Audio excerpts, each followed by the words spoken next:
Welcome to the Legacy Series, Living a Legacy. I'm your host, Vermonte Bryant. In this hour, we will chronicle the lives of an ordinary father and son. Or are they? The two are on a remarkable journey that will ultimately be the beginning of their legacy. Their story begins in the early to late 1980s in the nation's capital at the height of the crack epidemic. But that's not where their story ends. This is the story of Tony Lewis Sr. and Tony Lewis Jr.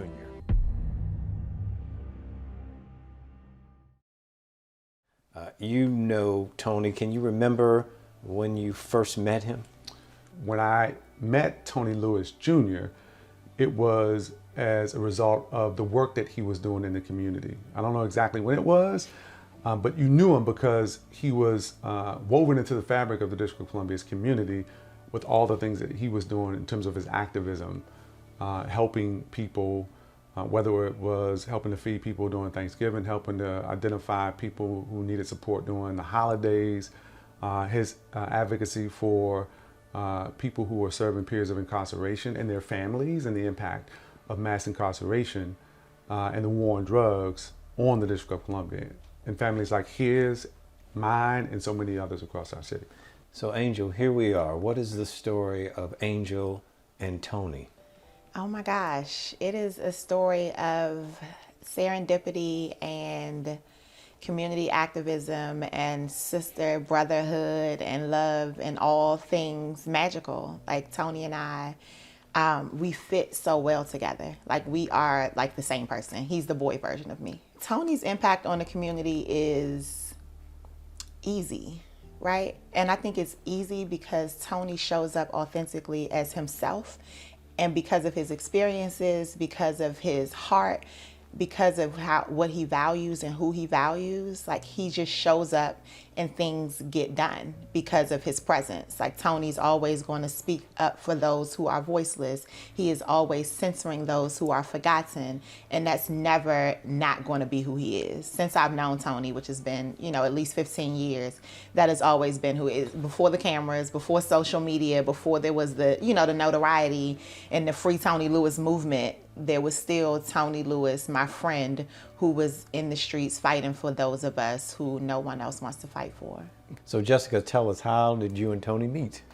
So 2011, I was invited by my best friend to a coat drive that she was doing with a few other folks, including Tony. So I came, brought some stuff, and she was like, there's this great guy who does a lot of local activism, and I catered on the site at that time. She was like, I think he's looking for a caterer. And I was like, okay, well, let me go ahead and meet him. And he's standing in front of me, and I did my due diligence in advance.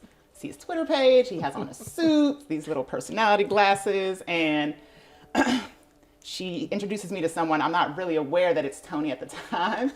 He has on a white tee, some Timberlands, some jeans, and I'm talking to him, and I was like talking to my girlfriend. I'm like, so where's this Tony Lewis guy? And he was like, I am Tony Lewis. And I'm like, okay, sorry about that. So we just started talking. Talked about the catering stuff, and as we became friends, it was just very granular. Like I'm talking to him, not realizing his whole backstory. And then as the weeks go by, I'm seeing attention that he's getting while we're out, and I'm just like, okay, there's more to him than this. And then he talked to me about his whole life, and that really, I have to say, I was attracted to him in general. And who he was and what he was doing. But then to hear his story about how he grew up, all of the challenges he faced, to see him come out on the other side of all of it with such a positive image, a positive personality, always willing to help. There was just something so beautiful that I've never really experienced that when dating anybody before. And, again, I grew up in the suburbs, so I was really shielded from a lot of the stuff that he told me about. So, but again, it just kind of spoke to who he was, and it just, and it's who he is still to this day, so. All right, Tony, so I'll let you pick up. So again, we've heard so much about Tony Lewis from others, but today, even with all that you've done, all that you're doing, how would you describe Tony Lewis? Who is he today? A man that values his family, particularly, obviously my wife and my children. And my family members in general, my friends, my community, a fighter, a servant leader, someone who's thoughtful, always on a quest to learn more and grow from every interaction. And just a man that's trying to be his best at all times, but also very, very, very realistic about being flawed also, right? And I think for me, that's great because I keep all my flaws in front of me, always my weaknesses, always trying to work on those, right? But recognizing that they're there, right? Because I'm a human being, and giving myself that kind of grace and room. I'm not on a quest for perfection, right? I'm just trying to be the best me. What was Tony like? What was growing up like for you? Let's just say in the 80s when you were just little Tony. You know, growing up in an environment where I had two young parents, you know, a father that was, at that time, obviously I don't know this, but my father's in a lifestyle of criminality at the end of the day, you know, being a major drug dealer in the city. And I brought that up because that's sort of like built out the framework of my life though. The name Tony Lewis is ubiquitous with the District of Columbia, especially for folks who are DC natives like myself. I grew up not too far from here, probably a mile from where Tony grew up on Handover Place. And it wasn't Tony Lewis Jr. who I came to know first. It was Tony Lewis Sr., whose name was one of legend in the District of Columbia. Tell me what it was like for you. I'm here on Handover Place, but you grew up here. What was it like for you growing up on Handover? Handover Place, it was, from what I thought, it was really family oriented in some ways. But it was also, you know, a lot of illegal activity. That was the main thing about the street, a lot of illegal activity, you know, whether it's drug sales, whether it's robbery, you know, and violence and a whole lot of things. But, you know, I guess typical to any inner city neighborhood. But it was that sense of family around Handover Place back then also. And it was like normal stuff to us though. This is all we knew and this is all we saw. So the criminal activity and element, it was like normal. And so, you know, that's what it was for the most part for me. Tell me how you and Tony's mom met. That's something too. Well, we lived on opposite sides of the street. Even though I guess Simone, that's her name. Simone was like 1 year older than me, but Simone was always hang with the older girls and everything. And she used to always, believe it or not, she used to send me to. This call is from a federal prison. Excuse me for that recording. That's but she okay. used to send me to the store, go get me this from the store, and pay me some money to go to the store, even though she was just 1 year older than me. But like I said, she seemed like she was older because she used to hang with older girls and things like that. But anyway, yeah, that's how we met. And of course, and then I started being around her brother, Big Boo. I started being around him, Alan Hinton, and started, you know, coming in their house and things like that. But we had already met, me and her, but before that, but then that really kind of like we got a closer relationship somewhat. And again, like I said, everybody on the street knew each other, and it was always kind of like that family atmosphere for the most part. And then you became a family man. Tony comes along. Yeah, Tony comes. What was fatherhood like for you? At first, it was scary. It was scary because I didn't have no job. I didn't know nothing about a job, you know. I guess I was about 17, and again on our block, job was just like a foreign word. Nobody worked, you know. So everybody did illegal stuff. That's what you know what I'm saying. So yeah, so like I said, at first it was scary, and then when he was born, you know, it just turned into. I'm like, you know, every time I would look at him, I'm seeing me, and I'm like, oh man, I got a son. This is my son right here. And, you know, from that point forward, just seeing him and knowing, man, I got to step my game up. I got to be a father. I got to be everything, even though I don't know how to be that because I never had a father, you know, but I just had that instinct and I had that love to be like, you know, I would kind of like, and it's kind of, you know, just to speak about an animal like a dog or whatever the case may be, just that instinct that they have, and you'd be like, this is an animal, but they love those puppies, and he's going to protect those puppies, going to make sure that puppy eat. It's going to, if they don't even eat.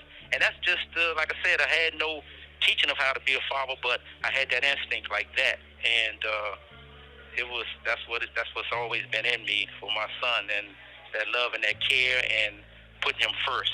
So that's what, it started out scary, and then it turned to, I had to make it happen, and I just see me every time I see him, and I got to, it's just pride and joy. That's what it is for me. I'm the only child as well. I think that's important to note. So I was doted on. I had two loving parents. I got anything and everything that I wanted. Spent a lot of time with my parents. A mother that always focused in on education and flashcards. And I read early and challenging me to read signs when we were driving, challenging me to remember how to get to and fro different places, right? But part of that also spoke to sort of this ever-present danger in terms of the lifestyle that my father had, where we live in a time where family members, children, wives, girlfriends, whatever, would get kidnapped for ransom and things of that nature. Growing up and being around my dad, his friends, and everything that they were involved in, spending a lot of time with them, just seeing things sometimes probably that I shouldn't have seen, but also had a dad that always tried to shield me from those things, but they still was like ever present. In your relationship with Tony, it had to be a relationship through phone calls, right? Through visits. Yes. And through those phone calls and letters. through those and letters and visits. Yeah. And so you're seeing your son, right, grow up from a distance in some ways, but through those interactions with Tony, did you see something in him, that passion for him to be involved in the community, to make a difference, to do something different in terms of having an impact on others, that many that they don't take that path? Right. To be honest, from the beginning, I got Tony was 8.5, 9 years old at my time of incarceration, and again, he's just a kid, But those 8.5 or 9 years that we had together, I always tried to show him certain examples, not of my criminal activity, but of someday becoming a man. Having morals and principles, caring, putting family first. I always try to show him those things, and to, always be good to people. And so we had a very, very wonderful relationship, very loving, always hanging out, doing so many things, whether it's the Super Bowl, whether it's championship fights, whether, everything that I felt that I deserve, I felt my son deserved it. But again, not wanting him to see, the element of the criminal lifestyle that I live. But I know he was seeing it, because he wasn't dumb, very intelligent at his age. And so, but I did try to shield him from that. And, it was just, all I could do was what I knew. And to be honest, at 26, I would say I knew a lot about street life, but I didn't know much about being a father and things like that. I was just going along with my instinct. And when you have your love for your child, everything good has to come off of that as far as instinct. So that's what I just wasn't thinking about what I had to do concerning him or providing for him or whatever the case may be. It's just automatic. I was a happy kid, spending a lot of times with my family members, my cousins.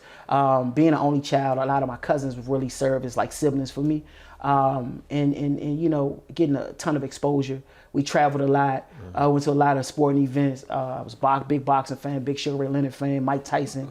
So they're in their prime, and we would go to their fights, go to the Super Bowl, go to the Bullets games when they played at the Capitol Center. Things like that. So things you were doing it all. I had an incredible childhood. When did you realize, though, Tony, that you sort of lived a different life than many of your other friends? Yeah, immediately, though. I always knew that. I never was like anybody in my peer group, whether it was at school, whether it was around my way. I just was always different. On Handover, like I always had more than everybody. I went to Catholic school, and so that was a distinction. I felt like I learned things that they didn't. I went places that my friends didn't. At school, all their parents had jobs. You know what I'm saying? They had their parents were married for the most part. Things like that. Did you ever question that though? That part of it that you go. I didn't question it because whatever it was my normal. I kind of looked at them strange, like, oh, okay. Or, you know, my dad had 5 cars, you know. Or I would talk to them, and again, I don't know that everybody's life isn't like mine, right? And you have conversations about what you into, what you do with your parents, what did your dad take you, what you got for Christmas, whatever it was. My situation was just different. But my dad would always talk to me about the importance of not looking at things, right? Materialistic things is like something that gave you value, right? And I always wanted to share. So if I was around people who didn't have what I had, you know, my sort of giving started very early, particularly around my way. Like I would have money all the time and like take everybody to the corner store, like, you know, or the ice cream truck come around, whatever it was. Oh, so you were the guy we all wanted to be around. Definitely. But it also came with, you had guys who would also like, you know, resent that to a certain degree, right? But I was a tough kid too. So that was also established really early. Around here, we put the boxing gloves on early so that you had to like learn how to like engage in that way on Handover. And my nickname Slug, right? Started off Slugger, right? But everybody still around here to this day call me Slug. That's my name for everybody know and love me. And that came from, you know, us boxing and, you know, I kind of could hold my own as a little guy, but I had to because people would try you. Because people resent like that's Tony's son. You know, everybody always like showing him attention, you know. And, you know, but I had to deal with that as a youth. But this community always has like held me up and given me confidence in who I was. You know what I'm saying? You go to Catholic school, you know, your whole school life makes you different. Sure. You talked about your household sort of environment, made you different. Yeah. Then you become an adult, and now you sort of got to navigate that world. Was there something that you had to be conscious of how to sort of navigate the world, or again, did you always know the direction that you were headed? Oh, that's an incredible question. For me, adulthood started in my childhood. I had to take on adult-like things very early. So tell us about that pivotal time frame in 1989 when your life takes a dramatic shift from a stable life for Tony and his mom to now what happens. Tell us about that. Right. Again, I'll say the word scary, you know what I'm saying? Because even, you know, being a seasoned person in the streets and, having a lot of friends that have been incarcerated before and knowing people that's been incarcerated, going to prison to see them and all this kind of stuff. But I had never been incarcerated myself until that time. And just being snatched from life and then to incarceration, oh man, it's like I said, it's scary, it's stressful, and all my thoughts are really not so much about myself, but about my son and, of course, his mother and, other family members, people who depended on me and everything. And now, I'm in this whole mess of trouble and, what's going to happen with them? How are they going to be able to make it as we have been doing and everything? So, but it was definitely, it's a tremendous shock and just everything bad you could think of. Incarceration is terrible. It's, the unknown, not knowing how long you're going to be in prison, not knowing where you're going to be in prison at. It was just so many things. And like I said, it was all new for me, even though I knew people who all my life, that's what you grow up around on Handover Place. People in and out of jail and people, spending large amounts of time in jail. But again, it never had happened to me until April 15th, 1989, Saturday. I'll never forget it. My father went to prison when I was like 9, approaching 9, right? He went to jail in April. I turned 9 in May. That started a digression of all that I knew. My mom did her best. She did everything she could to sort of keep up a certain lifestyle, which was like impossible to do. And that broke her, you know what I mean? She started to, battle mental illness pretty soon after his incarceration, and probably was going on prior. But that traumatic experience exacerbated that. I mean, I didn't know until years later the stories he told me of how he had to deal with the schizophrenic mama. And I was just so, I don't know, it kind of disturbed me in the sense that he was that strong to do that, because most kids, not at 9 years old, And so a lot of things I had to earn my way to being in terms of getting to technical adulthood. I grew up in a time where this city was the murder capital of the United States, in a community that was in the bullseye of that. I lost friends to gun violence starting at 10 years old. And we grew up where you didn't become an adult at that time in the city, age-wise, but making choices for yourself. Even down when I went to Gonzaga, my mom, that was her dream, right? My mom got me there, right? That was her dream. Wasn't your dream? Not at all. You wanted to be in the public school with your buddies? Yeah, exactly. There's no way I didn't even know Gonzaga existed, even though it's 4 blocks from here. Exactly, it's up the street. Yeah, right? Didn't even know it existed. And when we went to orientation, I'm like, what are these people talking about? I ain't never been around white peers, white people my age in my life. And I want to stop you for a minute, because I think when you talk about your mom, right, and the challenges that she's had, it's almost amazing too that your mother had the foresight to see that this is where I want you to be. Yeah, my mother, was always a dreamer, right? And for some people, her dreams were unrealistic.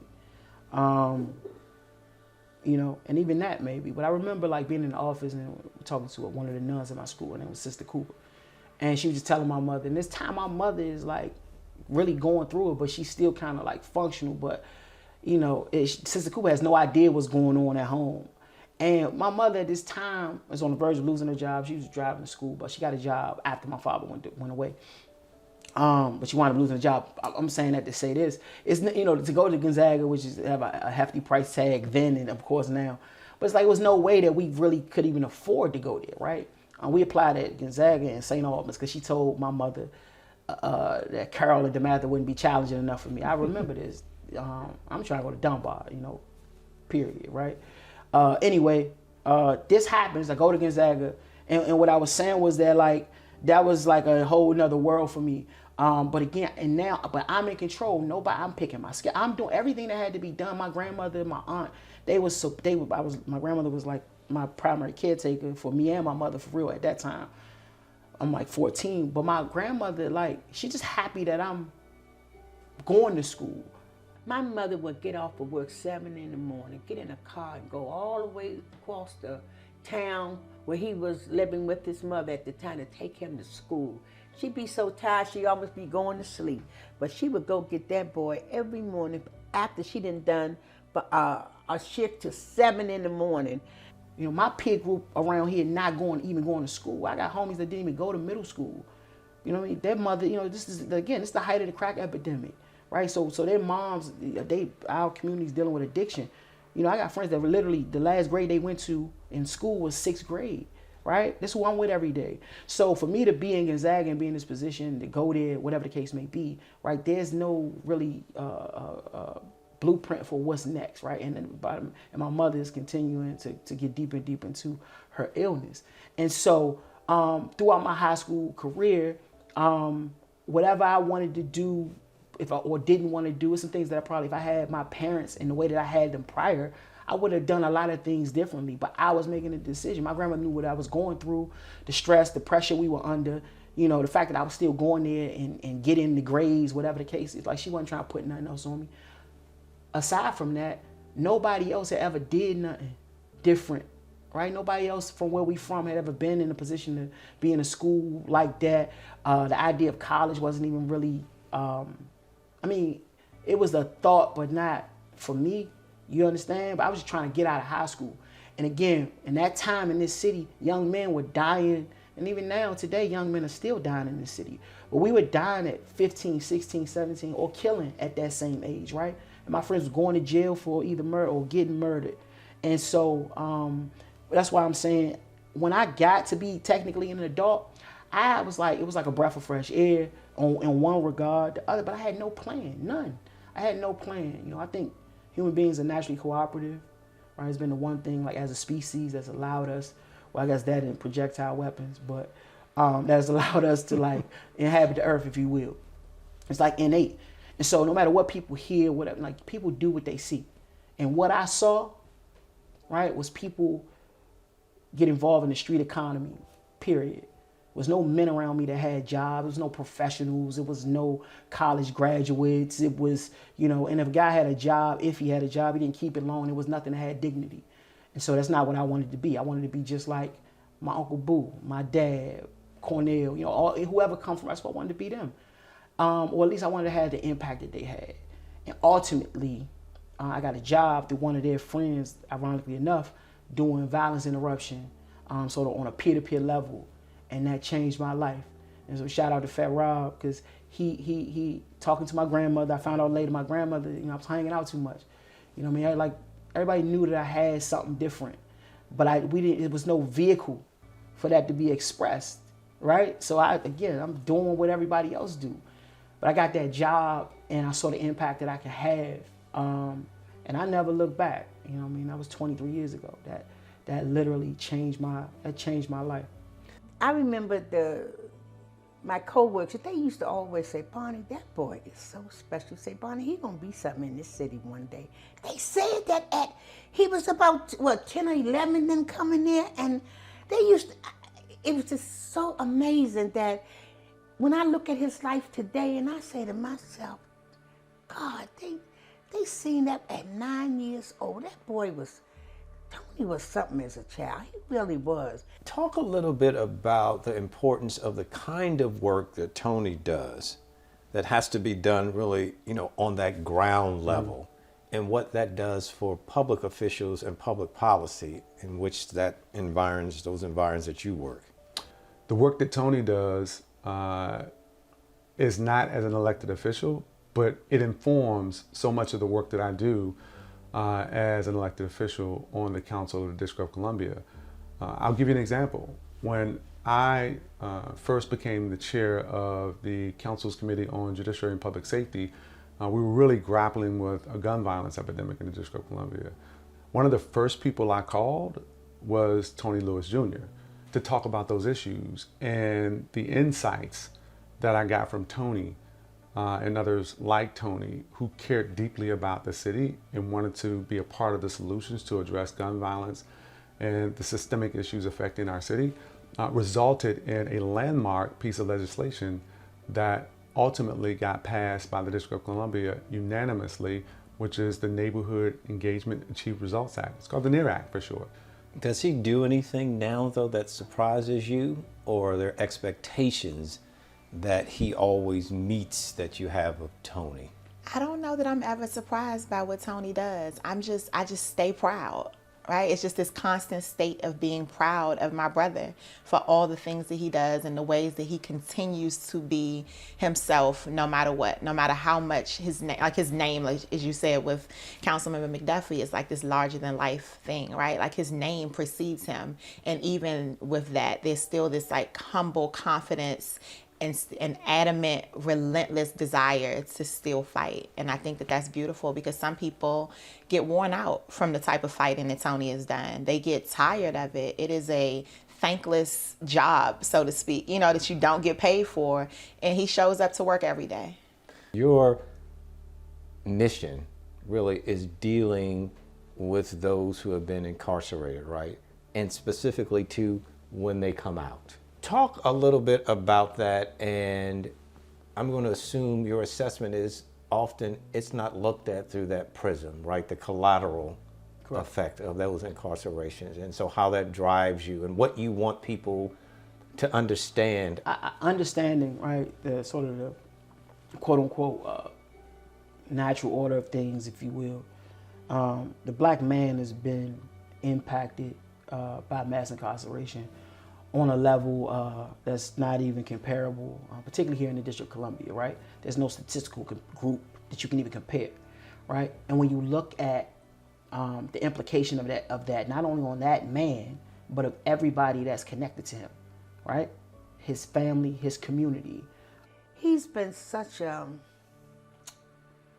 almost like an institution here, especially with young people, for what he has done for these young men in this town. I remember when he graduated from Gonzaga, and a mother brought all 3 of her sons to that graduation because she wanted to thank Tony for what he had done for her children, for her sons. Tony's been around a long time in the city doing things like project empowerment. I remember when he was he won an award from the Steve Harvey show for what he did for the community, from people from New York, D.C., and all over the country. And Tony won that award. We ought to be so happy in a community where he has changed so many young men's lives. And that's what's important to me, black males, because this is the community we're losing here. And we need young men that they can talk to and have some type of relationship. He speaks a language to them that they get it. Even the kids in schools, when he goes to school, all the teachers and administrators, they always say, Mr. Lewis, they listen to you. When you come, they listen. And that's what we need more of that. We need people who's been in their places, because when he talks, he's talking to them. He's talking their home lives, because it says to them, for what household I came out of, I don't care how bad it is, I can make a change. Yes, you can, because you see the change right before you. Being a youth that had challenges, I understood that nothing could just help that kid, right?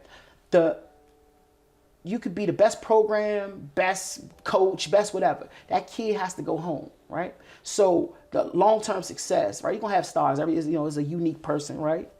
In every 1,000 people is one person that's just gonna defy the odds if we looked at it like that. But the reality of it is, the best chance that we have at helping children is to help the adults around them, right? I saw it to be fundamental that men and women that's been touched by the criminal justice system, when they return, that they have an opportunity to get it right.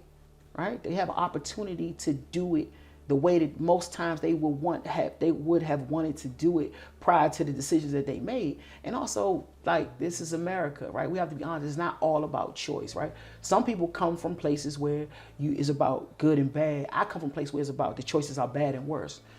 Okay, so the expectation of what happens to somebody growing up in a community like mine without stability, without guidance, without their dads and their uncles and their big brothers, to be able to model something, and you want me to look at Michael Jordan or Kobe or Jay-Z or whomever, but I can't dunk and I can't rap. So now what? And this is what we give black children, right? Because the examples of it's not there. A lot of the examples based on systemic barriers and systemic racism and lack of access and lack of exposure leads a lot of us down a path that really we make a mistake. And once we make that mistake, even when we pay that debt, society says, you got to pay, you're limited for the rest of your life. So in my work and my personal professional experiences led me to say, this is where sort of the rubber meets the road, and this is what we have to address, right? Because I personally believe if we can create an ecosystem that targets reentry, it will lead to no entry, if that makes sense. But it's going to be impossible, right, to change sort of this cycle without giving people the ability to start again, start anew, to foster a culture of redemption, so that people in their household can model what they're supposed to be. We're the only culture where we want our kids to look outside of their house to find, positive role models or people that they should look up to. And I also, the other side of that, I know I'm a result of the dreams of so many men and women that may not have made the best decisions, but I'm who I am because of them. right? I didn't fall out of a tree. And sometimes people see, if there's a situation where there's negativity going on, people see that as only being negative. It's like there's no positive, right? I'm from a village of people that, based on, you know, their circumstances, the cards that they were dealt, if you will, made bad choices. But they gave me so much good affirmations, information, and guidance. And that's why I'm here. I've seen where you've been quoted as saying that you could not be doing what you're doing or be the person that you are if it wasn't for your father. Expound on that. Yeah, right. So, like, I guess anybody wouldn't be here without their dad, right? But his deposits into me, you know, obviously prior to him going to prison, but mainly from prison, right? Because I've had him 34 years. He's been in prison, right, of my life. His tutelage, his commands at some point early in my life about to stay away from certain things. But the deeper levels also is like, he's sort of my advisor. He has been in terms of like, hey, Pop, what do you think about this? I'm trying to do this. Do you think I should make this move? Connecting me with individuals that you know, been incarcerated with him, you know, to help support their families. How has Tony's work that he's been doing in the community, how would you say that's impacted you, even from afar? Two things just happened right there. It kind of broke up a little bit if I didn't get it all. Sure. And then the two beeps come in, so we only got a minute before the phone shuts off. But could you say that again? Yeah, I'll say it real quickly. I'll say it real quick. How has Tony's work that he's done in the community, how has that impacted you, impacted your life? Oh, it has impacted me tremendously in a positive way. What he does in the community, how he helps people. I run through these guys that's been in his programs. They've been incarcerated, been back out. They come to me numerous times. Oh, Mr. Lewis, your son has helped me get employment. Your son, I read his book. He inspires me so much. I just love your son, man. I'm glad to meet you, man. You know what I'm saying? You know, just hearing that every so often, really somewhat on an everyday basis, different guys. I can't do this time without my son. It just means it's so tremendous what he does out in the community and how it affects. I think we got the big chunk of it. I think we got it. I say goodbye, Dad. I thought, yeah. Two things he never did. One, he never made his lifestyle proud, like what he did.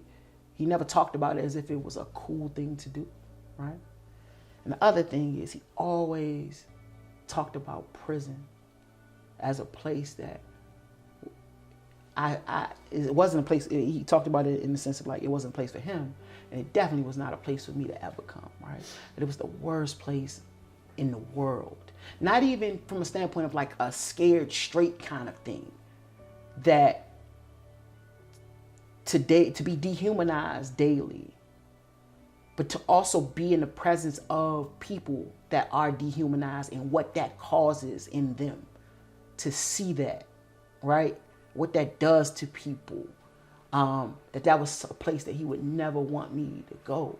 And it was nothing glamorous about it. It was nothing honorable about it, you know? And we come from a place where everybody go to jail, right? And people had their war stories and people come home and they, you know, they kind of wear it as a badge of honor, but not him, you know what I mean? And so that helped me, but it also inspired me to want to change things about not only what happens to people when they go to prison, but also open up doors for people when they return. Tell me about Tony, the father, and Tony, the husband. Yes, it's a beautiful family. He, again, just continues to show up for them, show them the life that they have, what they deserve, how to be positive people, reminds them how beautiful they are, does their homework with them. Like, he just does it all. And they are very lucky, and hopefully when they grow up, they look for somebody who is amazing for their children as well. Daddy, daddy, daddy, daddy, everything daddy, daddy, daddy.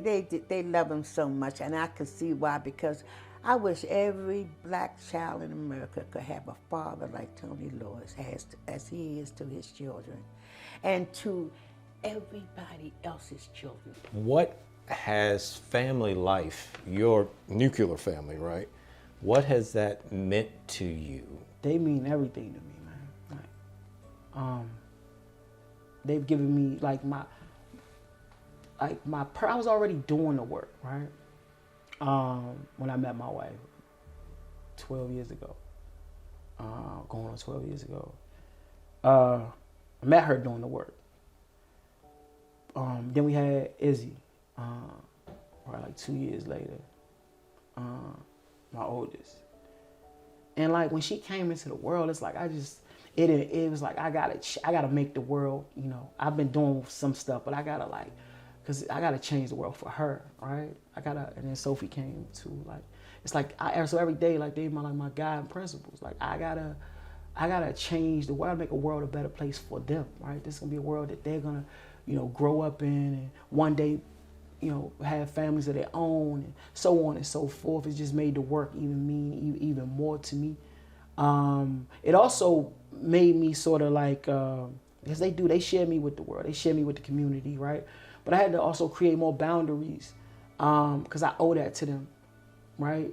That's important to me. And so now here you are, Yes. married to him, but Yes. you're married to a guy Yes. who's also married to the community. Absolutely. So you have to share him. And I know this. I don't know how he stays sane, because he just gives 100% of himself to everybody. And I don't know how he does it. It's something that when I met him, I knew it was something I would have to take on.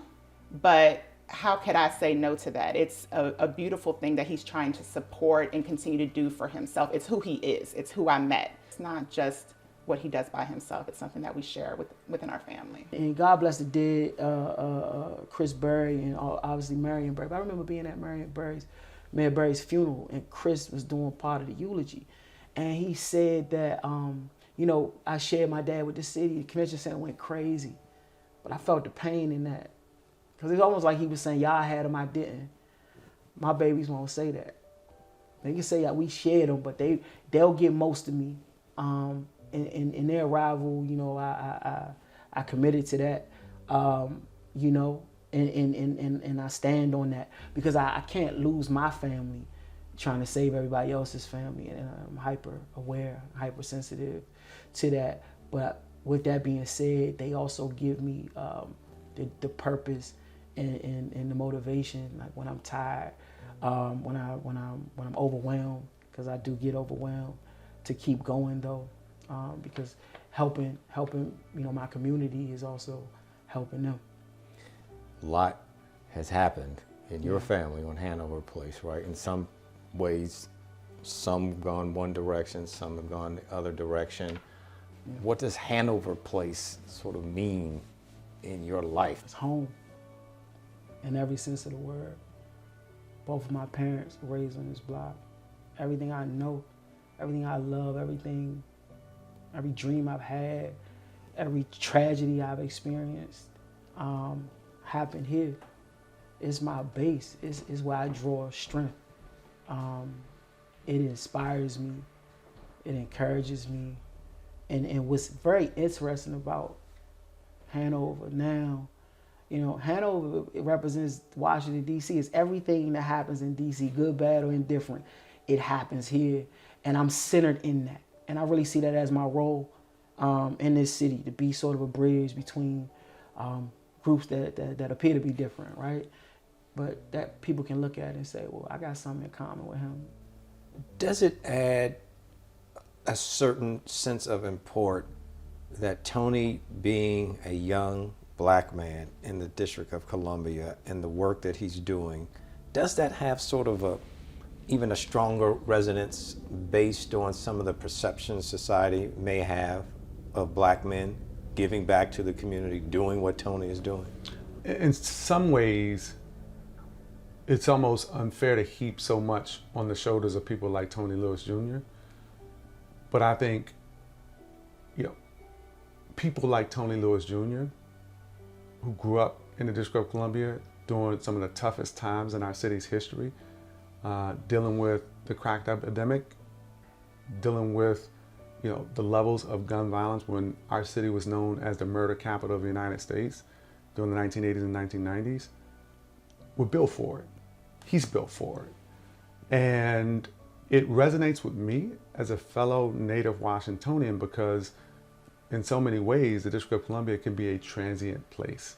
People come here to go to one of our fine institutions of higher learning, Howard University, Georgetown University, University of the District of Columbia, and they leave. For Tony to reach the level of success that he has, but never forget where he came from, to still live on Handover Place, which was notorious when we were growing up, I think it's extraordinarily important. And he never fails to recognize the significance of being in the position that he's in as a DC native and making the contributions to really shape his city.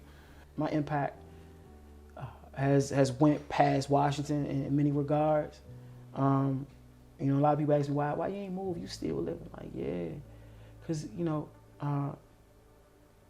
why leave? Why I'm not running from anything.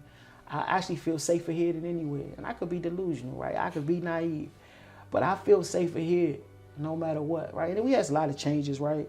There's still some remnants of the Hanover I grew up on, but and it ain't quite Mayberry yet. but it's a place where I feel like I'm foundational, and I'm raising my children here, my wife and I, and I'm proud of that. You know what I mean? Will I move one day? I don't know. Possibly. They say they want a yard, so. but if I do move, it will be on my terms. I wouldn't be because I'm running from anything. And I want to show young people too, all around this country, that you can become something great where you from. Right? You ain't gotta always leave. It's sort of a narrative that you ain't gotta leave all the time. Everybody's situation different. But for me, young people can say he did everything he did from right there. You know what I mean? I think that's why I've been able to have an impact. Because people watch me. I ain't been nowhere. I've been right here. You've seen it all. You've seen me. You've seen me go to UDC. You've seen me be a roving leader. You've seen me work at Project Empowerment. You've seen me become an activist. You've seen me, launch my book from here. You've seen me, the DC Natives Day, influence policy and legislation, all from right here. But right here has helped me to do that. What are your dreams for Tony moving forward? I want him to be here forever. And he's a special person. And sometimes it's okay to be selfish. It's okay to do good things for yourself and all the things that you want to do versus all the things that you feel like you need to do. I want him to have time with his father here, outside of jail. I think he lost so much of his childhood when his father went away, when his mother became sick. And I just want him to be able to enjoy those times here with our children as well. And I want him to be able to follow the rest of his dreams. He's an amazing author. He's an amazing activist. He just has a way of connecting with people that he meets instantly. And he's so smart, and he's so well-spoken, and he just has this thing that a lot of people don't have, and I want him to continue to use that. I know it's his passion, and I want him to be able to do that effortlessly. Something that I always think about when I think about Tony is just how grateful I am that he's always still available in multiple capacities, right? Like, I can call Tony and we can talk about our children, we can talk about our marriages, we can talk about community work. Like, our conversation goes in so many different levels, so many different ways. It is never a short conversation. Right? Never. Like, Tony and I can never get on the phone, never link up, and it's like a quick even though we say it, we'll start off saying like, sis, or bro, I'm gonna talk give me 5 minutes. 45 minutes later, and now we're thinking about some policy that needs to be, that needs to be enacted, and who we need to get on the phone, and what we need to fight for, and how we gonna bring his dad home, and and my brothers, and all the things that intertwine our lives. They always seem to come up for us, and I'm grateful for that, because we don't always have friends that we can fight with and laugh with and celebrate in the ways that we get to do between Tony and I. And so I'm just proud of him. I'm happy for him. You know, I was one of the first people to read Slug, you know, before it was printed. You know, I read the manuscript for it. And now when I see it on shelves and in college classrooms and, you know, all across social media, I am just not surprised, still not surprised, but I am just amazed and honored to be able to call him my brother. Yeah. But if you would speak to like Tony's legacy, what would you say it is and will be based on what he's already done in the community and serving and volunteering and mentoring? I think as a former educator, I see Tony as a teacher. And I think his legacy is going to be around all the things that he's taught us, like the ways that he's taught us to be activists, even when you simply just feel like a citizen, right? Sometimes regular, you know, quote unquote, regular people don't feel like they have enough power. And Tony has taught us to activate our power. I think his legacy is definitely going to be around educating and showing up and what that looks like for me and my kids and his kids and, you know, our grandkids, because he has started work that he won't be able to finish in his lifetime because it's just magnanimous work. But his legacy will be the way that he shows us all how to continue on. Your dad's legacy was sort of a giant. What do you think will be the legacy for Tony Lewis Jr.? And your dad may still have one to build, but from where we are now, right? No, sure. No, that's a great question. I think my legacy, what I hope my legacy will be, is that I inspired people to use their innate power to invoke change. That I took activism out of the hands of the preacher or the politician, right? And put it in the hands of the street. I gave people access to service in a way that hadn't been done before. I put the coat drive in the club. I mobilized returning citizens and people that society deemed as being untouchable or people that you want to stay away from, and gave them the courage to know that they could change the same communities they once caused harm in. I made giving a cool thing. That's what I hope my legacy is when it's all said and done. That you could come from whatever, right? But also not that you were somebody that you can acknowledge the mishaps and mistakes that your family's made, but you also don't have to be ashamed. And you can highlight the beauty and the good that those very people put into you. That you could make your family proud.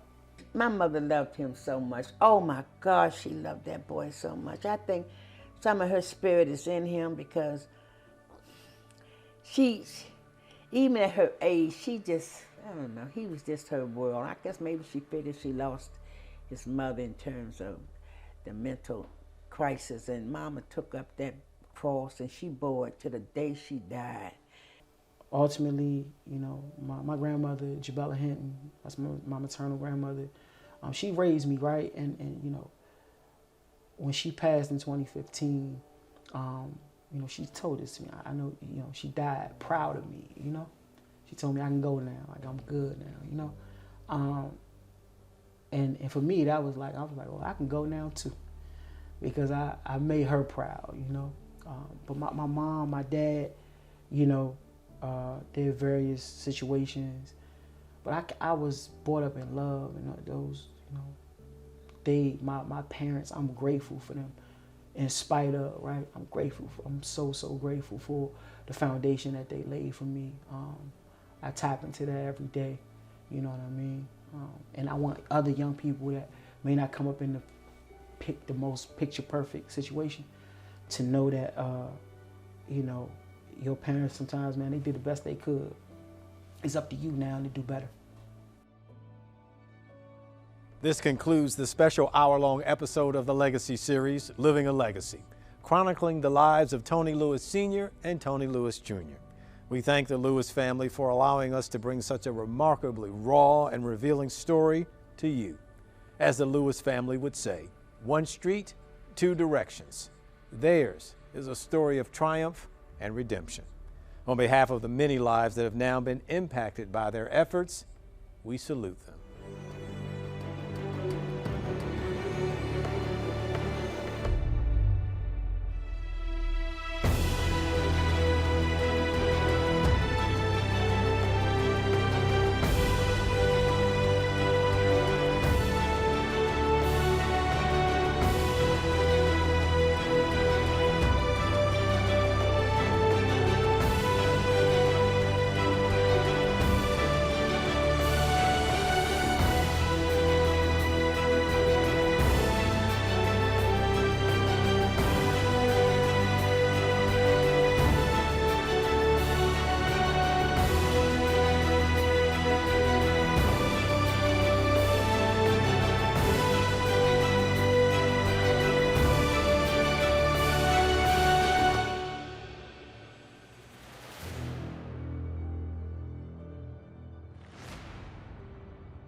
This program was produced by WHUT and made possible by contributions from viewers like you.